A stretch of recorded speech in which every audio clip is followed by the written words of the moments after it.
Islom dini kelgandan keyin ayollarning qadri yuksak martabalarga ko'tarildi. Alloh taolo Qur'oni Karimda ayollarga qilinadigan salbiy munosabatlarni qattiq qoraladi va man qildi.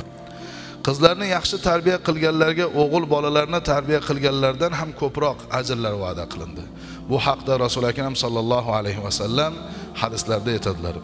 Man wulidat lahu ibna falam yuidha va lam yuhinha va lam yu'thir waladahu alayha adkhalahu Allahu biha al-janna. Sadaqar Rasul.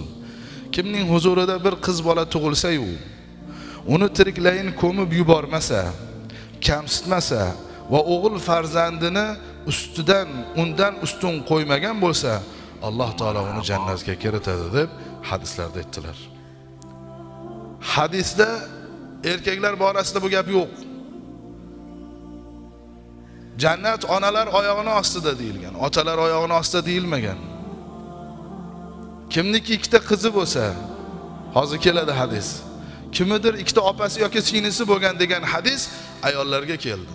Sabab jahiliyat davrida o'sha ayollar pastga urilib hech bir narsadek qo'yilgan vaqtda Alloh taolo bu narsalar ila, oyatlar va hadislar ila ayolni ham, ya'ni qizni ham men yaratdim, o'g'ilni ham men yaratdim.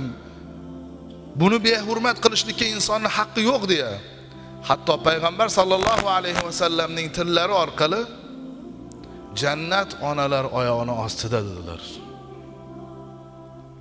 Hatto Qur'onning bitta katta suralaridan bittasini Nisa deb nomlandi, ayollar deya. Qur'onda ayollarning masalasi nihoyatda ko'p kelgan.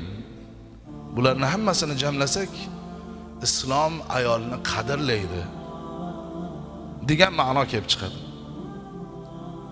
Hatto Qur'oni Karimda Alloh taolo marhamat qiladiki, a'udhu billahi minash shaytonir rojim. Lillahi mulkus samawati wal ard yakhluqu ma yasha yahabu liman yasha'u inatha. Sadaqallohul azim. Osmonlar va yerning mulki Alloh uchundir. U xohlaganini yaratadi.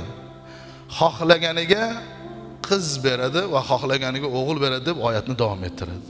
Mufassirlarimiz aytadiki, qarang, Alloh taolo Qur'onda farzand berish borasida xohlaganiga qiz beradi deb farzandlarning ichida birinchi qizni zikr qildi. Bu ila islom ayollarni hurmat qilishligiga targ'ib bor deydilar. Ulamolarimiz aytadi, kimniki birinchi farzandi qiz bo'lsa, Alloh u xonadonga barakot beradi deydi. Chunki Alloh Qur'oni Karimda birinchi qizni zikr qildi deyshadi.